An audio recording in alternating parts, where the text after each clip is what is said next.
সংযুক্ত আরব আমিরাতে 2025-26 সেশনে নির্বাচিত কমার্শিয়ালি ইম্পর্টেন্ট পারসন সিআইপি সম্মানপ্রাপ্ত ব্যবসায়ীরা দুবাইতে একটি বাংলাদেশ স্কুল প্রতিষ্ঠা এবং বাংলাদেশে আন্তর্জাতিক মানের একটি হাসপাতাল নির্মাণের লক্ষ্যে যৌথ বিনিয়োগের পরিকল্পনা গ্রহণ করেছেন। এই লক্ষ্য বাস্তবায়নে তারা Bangladesh CIP business association UAE নামে একটি তথ্য নতুন সংগঠনের আত্মপ্রকাশ ঘটিয়েছেন।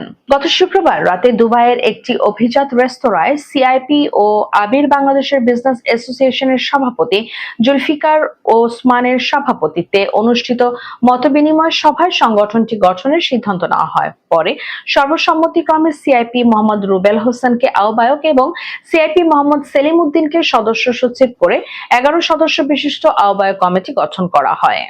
অনুষ্ঠানে বক্তব্য রাখেন এটিএন বাংলার সাবেক এডিটর ও দুনিয়ার গল্পের সম্পাদক Keramatullah Biplob, Nazrul Islam CIP, Mahbubul Alam CIP, Monjurul Hoque CIP, Shamsuzzaman CIP, Mohammad Mohiuddin CIP, Mohammad Ilias Hossain CIP, ব্যবসায়ী রিয়াজুল ইসলাম ফিহান, মাহমুদুল হাসান ইসলাম ফেরদৌস, মাইনুল ইসলাম, এনামুল হক এবং সাংবাদিক শিবলি আল সাদিক, সিরাজুল হক, খোরশেদুল আলম জাসেদ ও ফখরুদ্দিন মুন্না।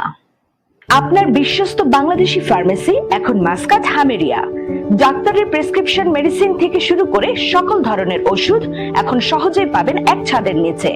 আজই চলে আসুন ওমানের রাজধানী মাসকাতের হামেরিয়া অবস্থিত আপনার বিশ্বস্ত আল শিফার ফার্মেসিতে, অথবা যোগাযোগ করুন ফোনে বা হোয়াটসঅ্যাপে।